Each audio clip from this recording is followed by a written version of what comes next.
ಇಂಡಿಯಾದಲ್ಲಿ ನಡೀತಿರುವಂತಹ ಹಲವಾರು cyber ಕ್ರೈಮ್ಗಳು especially financial fraud ಕೇಸಸ್ಗಳ ಮೂಲ ಇರೋದು ಕಾಂಬೋಡಿಯಾ, ಲಾವೋಸ್ ಹಾಗೂ ಮಯನ್ಮಾರ್ನಲ್ಲಿ. ಈ ಕುರಿತಾಗಿ ಒಂದಷ್ಟು ಇಂಟ್ರೆಸ್ಟಿಂಗ್ ವಿಷಯಗಳನ್ನ ಇವತ್ತಿನ ವ್ಲಾಗ್ ಅಲ್ಲಿ ನಾನು ನಿಮ್ಮ ಮುಂದೆ ಪ್ರೆಸೆಂಟ್ ಮಾಡ್ತಿದ್ದೀನಿ. ವಿಡಿಯೋನ ಕಂಪ್ಲೀಟ್ ಆಗಿ ನೋಡಿ. ಹಾಯ್ ಹಲೋ ಎಲ್ರಿಗೂ ನಮಸ್ಕಾರ. ನೀವು ನೋಡ್ತಾ ಇದ್ದೀರಾ ನವ್ಯಾ ಶೆಟ್ಟಿ ಯೂಟ್ಯೂಬ್ ಚಾನಲ್. ಮುಂಚೆ ಎಲ್ಲ ಇಂಡಿಯಾದಲ್ಲಿ ಆಗ್ತಿದ್ದಂತಹ ಸೈಬರ್ ಕ್ರೈಮ್ಗಳ ಮೂಲ ಜಾರ್ಖಂಡ್, ರಾಜಸ್ಥಾನ್, ಹರಿಯಾಣ ಹಾಗೂ ವೆಸ್ಟ್ ಬೆಂಗಾಲ್ ಆಗಿತ್ತು. ಆದ್ರೆ ಈಗ ಎಲ್ಲ ಬದಲಾಗಿದೆ. ಈಗ ರೀಸೆಂಟ್ಲಿ ಕಾಂಬೋಡಿಯಾ, ಲಾವೋಸ್, ಮಯನ್ಮಾರ್ ಹಾಗೂ ಸೌತ್ ಈಸ್ಟ್ ಏಷ್ಯನ್ ರಾಷ್ಟ್ರಗಳು ಸೈಬರ್ ಕ್ರೈಮ್ನ ಹಬ್ಗಳಾಗಿವೆ. ಎಸ್ಪೆಷಲಿ ಇಂಡಿಯಾದಲ್ಲಿ ಆಗ್ತಿರುವಂತಹ 50% ಸೈಬರ್ ಕ್ರೈಮ್ ಕೇಸಸ್ ನಡೀತಾ ಇರೋದು ಈ ದೇಶಗಳಲ್ಲೇ. ಇಂಟ್ರೆಸ್ಟಿಂಗ್ ವಿಷಯ ಏನಪ್ಪಾ ಅಂತಂದ್ರೆ, ಈ ಕೆಲಸಗಳಿಗೆ ಇಂಡಿಯನ್ಸ್ನೇ ಅಪಾಯಿಂಟ್ ಮಾಡಿಕೊಂಡು ಅವರ ಮೂಲಕನೇ ಇಂಡಿಯನ್ಸ್ನೇ ಟಾರ್ಗೆಟ್ ಮಾಡ್ತಿದ್ದಾರೆ. ಈ ಸೈಬರ್ ಕ್ರೈಮ್ ಜಾಲದಲ್ಲಿ 5,000 ಇಂಡಿಯನ್ಸ್ ಟ್ರ್ಯಾಪ್ ಆಗಿದ್ದಾರೆ. ಇವರನ್ನ ಅಲ್ಲಿಂದ ಹೊರಗೆ ತರೋ ಕೆಲಸನ ಇಂಡಿಯನ್ ಎಂಬಸಿ ಅಂದ್ರೆ ಭಾರತೀಯ ರಾಯಭಾರ ಕಚೇರಿ ಮಾಡ್ತಿದೆ. ಕಳೆದ ಗುರುವಾರ ಅಂದ್ರೆ ಮೇ 23ಕ್ಕೆ 60 ಜನರನ್ನ ಭಾರತಕ್ಕೆ ವಾಪಸ್ ಕರ್ಸ್ಕೊಂಡಿದ್ದಾರೆ. ಹಾಗೂ ಈ ಪ್ರಯತ್ನ ಇನ್ನೂ ಜಾರಿಲಿ ಇದೆ. ಹೇಗ್ ನಡೆಯುತ್ತೆ? Investment scam, pig butchering scam, trading app scam ಹಾಗೂ ಡೇಟಿಂಗ್ ಆಪ್ ಸ್ಕ್ಯಾಮ್, ಈ ರೀತಿಯಾದಂತಹ ಸ್ಕ್ಯಾಮ್ಗಳ ಮೂಲಕ ಜನರನ್ನ ತಮ್ಮ ಬಲೆಗೆ ಬೀಳಿಸ್ಕೊತಾರೆ. ಇಷ್ಟು ಮಾತ್ರ ಅಲ್ಲ, ಇಂಡಿಯನ್ಸ್ ನ ಟಾರ್ಗೆಟ್ ಮಾಡೋದಕ್ಕೋಸ್ಕರ ಇಂಡಿಯನ್ ಸಿಮ್ ಕಾರ್ಡ್ಸ್ ಅನ್ನೇ ಬಳಸ್ತಾರೆ. ನಮ್ಮ ದೇಶದ ಆಂಧ್ರ ಪ್ರದೇಶ್, ತಮಿಳುನಾಡು, ಒಡಿಶಾ ಹಾಗೂ ಡೆಲ್ಲಿ ಅಂತಹ ರಾಷ್ಟ್ರಗಳಲ್ಲಿ ಫೇಕ್ ಜಾಬ್ ಆಪರ್ಚುನಿಟಿ ಆಡ್ಸ್ ಗಳನ್ನ ಕೊಡ್ತಾ ಇದ್ರು. ಈ ಆಡ್ಸ್ ನ ಮೂಲಕ ಅಟ್ರಾಕ್ಟಿವ್ ಆಗಿರುವಂತಹ ಸ್ಯಾಲರಿ ಆಫರ್ಸ್ ಗಳನ್ನ ನೀಡಿ ಯಂಗ್ಸ್ಟರ್ಸ್ ನ ಈ ಒಂದು ಫೇಕ್ ಜಾಬ್ ಗಳಿಗೆ ಅಪಾಯಿಂಟ್ ಮಾಡ್ಕೋತಾರೆ. ಇದೆಲ್ಲ ಕೂಡ ಸೋಷಿಯಲ್ ಮೀಡಿಯಾ ಮುಖಾಂತರನೇ ಆಗುತ್ತೆ. ರೀಸೆಂಟ್ ಆಗಿ ಆಂಧ್ರ ಪ್ರದೇಶದ ವಿಶಾಖಪಟ್ಟಣಂ ಅಲ್ಲಿ 3 ಜನ ಫೇಕ್ ರಿಕ್ರೂಟರ್ಸ್ ನ ಸೈಬರ್ ಕ್ರೈಮ್ ಪೊಲೀಸರು ಅರೆಸ್ಟ್ ಮಾಡಿದ್ದಾರೆ.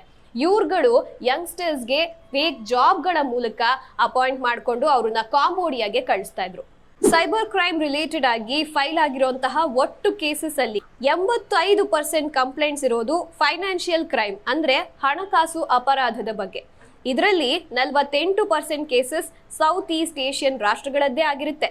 ಇನ್ನ ಇಂಡಿಯಾದ ಸೈಬರ್ ಕ್ರೈಮ್ ಹಬ್ ಆಗಿರುವಂತಹ ಜಾರ್ಖಂಡ್, ರಾಜಸ್ಥಾನ್, ಹರಿಯಾಣ ಹಾಗೂ ವೆಸ್ಟ್ ಬೆಂಗಾಲ್ ರಾಜ್ಯಗಳಲ್ಲಿ ಈಗಲೂ ಕೂಡ ಈ ಜಾಲಗಳು ಆಕ್ಟಿವ್ ಆಗಿದ್ದು, ಇದು ದಿನದಿಂದ ದಿನಕ್ಕೆ ಎಕ್ಸ್ಟೆಂಡ್ ಕೂಡ ಆಗ್ತಾ ಇದೆ.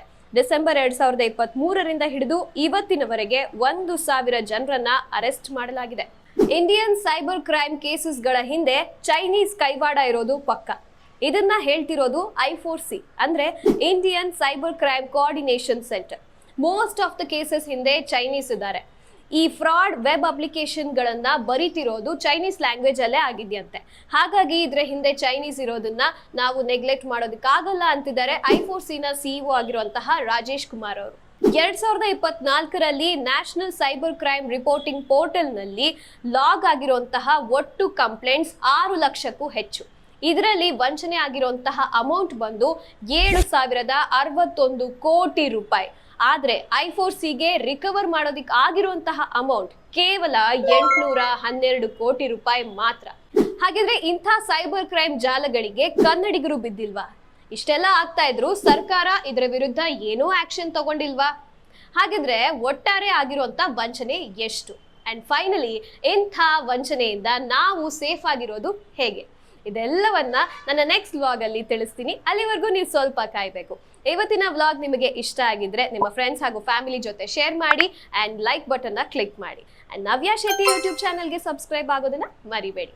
ಅಂಡ್ ನೆಕ್ಸ್ಟ್ ವ್ಲಾಗ್ ಅಲ್ಲಿ ಸಿಗ್ತೀನಿ. ಅಲ್ಲಿವರೆಗೂ ಕೀಪ್ ಸ್ಮೈಲಿಂಗ್, ಟೇಕ್ ಕೇರ್, ಬಾಯ್.